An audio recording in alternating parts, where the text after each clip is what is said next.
I've coached over 200 people into AI and machine learning roles, and I'm a senior applied scientist at Twitch building production AI systems. The way I write code today looks completely different than it did a year ago. How you learn Python matters more than ever, because AI engineering is changing fast enough that studying the wrong material can set you back months. So if you're trying to move quickly, it makes sense that you'd question whether you even need to spend time on Python at all. You can open Cursor or Claude Code, type out what you want, and get working Python right out the gate. But working Python is not what we need to land a $300,000 a year AI engineering role. For that, you need to be really good.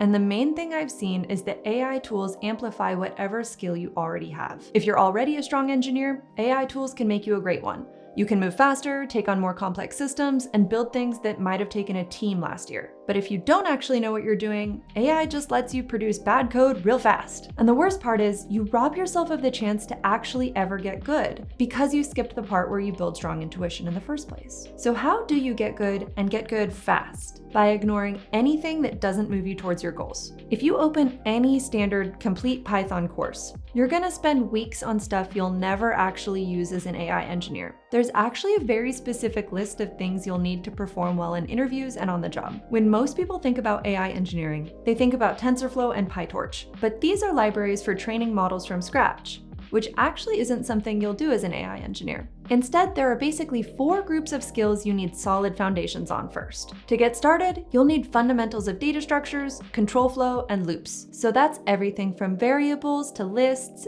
dictionaries, conditionals, for and while loops, functions, and just enough object-oriented programming that you can understand how it works conceptually. The next group of skills is how to work with APIs, because calling APIs is honestly a lot of what AI engineering actually is in practice. You'll need to understand HTTP requests, how to work with JSON, safely handling API keys, and properly dealing with it when you hit errors. You'll also need to be comfortable with reading and writing files for when you load documents, save outputs, and work with logs. And finally, the most important foundational piece that most beginners skip: environment management. Virtual environments and package management with pip or UV let you isolate package versions per project. Different projects need different versions of the same libraries, and without isolation, installing one can break the other. And that's honestly enough basics to let you actually start building stuff, because knowing what to learn is just the first part. How you learn it is almost more important. Most people study Python by watching tutorials, and watching is exactly why they're not learning. You can sit through 40 hours of someone else writing code and retain basically zero useful knowledge. Which is why I recommend the sponsor of today's video, Scrimba. The reason I love Scrimba specifically is how the platform works. It's built around these interactive screencasts they call scrims.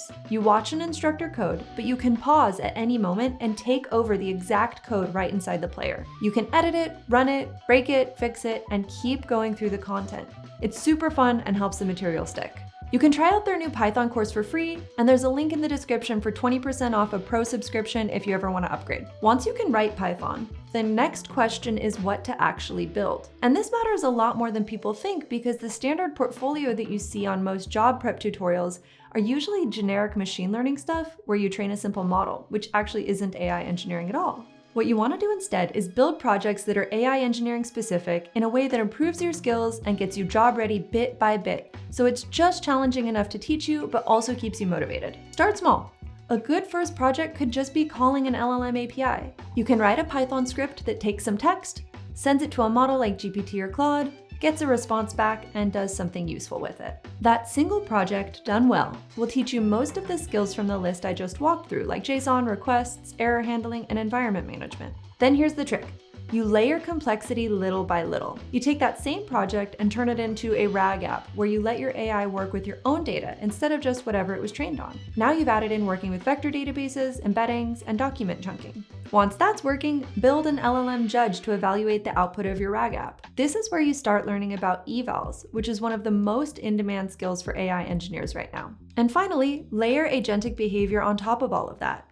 Now you've got a system that can use tools, make decisions, and run multi-step workflows. Then you don't have 4 little random projects. You have one increasingly sophisticated system that maps directly to what AI engineers actually do on the job. And if you do this right, you'll have learned all the foundations we discussed and more. But the key is to approach projects and learning the right way. Right now, I see a lot of learners sabotaging themselves before they've really made much progress at all. The temptation is to just point Claude at the project and let it write the whole thing for you. And I get it because the AI is right there and it's fast and it works. You can have a working RAG app in literally an hour without any of that pesky cognitive strain. But if you do that before you're ready, I can tell you straight up, you will never be qualified for a real AI engineering role. So here's my rule for the foundations phase. While you're building those early projects, AI is only allowed for explaining concepts and testing your understanding. You write the code yourself, even when it's slow and frustrating, because that's how you build the actual skills.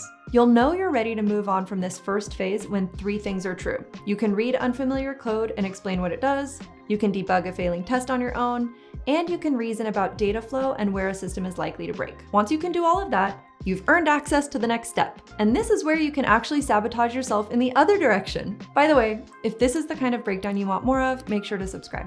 So while it's 100% necessary to have the ability to write code by hand, the reality is that on the job, you probably won't. But using AI coding assistants well is a skill that deserves its own attention. Most people just start using AI by typing some quick instructions into the IDE and hoping for the best. And then they're surprised when it gives them crappy outputs. Professional AI engineers use AI coding assistants very differently than that. Even something as simple as prompting needs to be approached systematically with clear constraints and definitions. Once you feel good about writing strong specs, turn your focus to tests. AI is great at writing tests, but it'll also write tests that pass for the wrong reasons. You have to be able to look at a test and ask whether it's actually catching the failure mode that it's supposed to, and spend time learning about evaluation. I cannot overstress how important it is to have checks for your AI outputs. This is its own skill in AI engineering, and being good at it is a real differentiator in the job market right now. You can practice all this on projects you've already built by going back through them one new skill at a time using AI as a collaborator. Like on that LLM Judge project from earlier,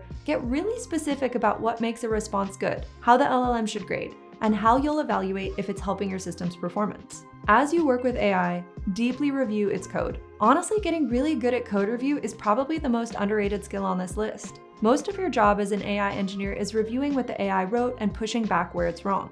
And it's actually that human aspect to all this that's so important. As you learn and grow, the idea isn't just to get good at writing code or auditing AI-generated code. It's about developing judgment around trade-offs like performance and cost, reliability, security, and you need to be able to reason about how to design a system that works within the constraints of your business. And you need to be able to communicate those choices. English is more or less the language of AI coding, even more than Python. Communication skills have always been essential, but they're more important than ever now that we're communicating requirements to the AI and explaining those technical decisions to our team and leadership. And the way you actually develop judgment and communication is through doing real projects and making yourself defend your choices. So as you build things, write up the trade-offs as you go. Why this database and not that one? Why this model? How would you calculate costs? And what would happen to those costs if you got way more users? The way to think about all of this isn't about just learning Python anymore. It's about end-to-end ownership. The goal we're working towards is to become someone who can not only write Python, but own a product end-to-end from the first fuzzy requirements to a working system in production. Python is just the entry point to AI engineering.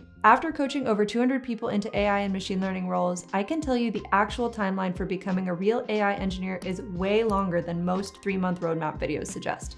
The full path with the realistic timelines for each stage is up next. Check that out.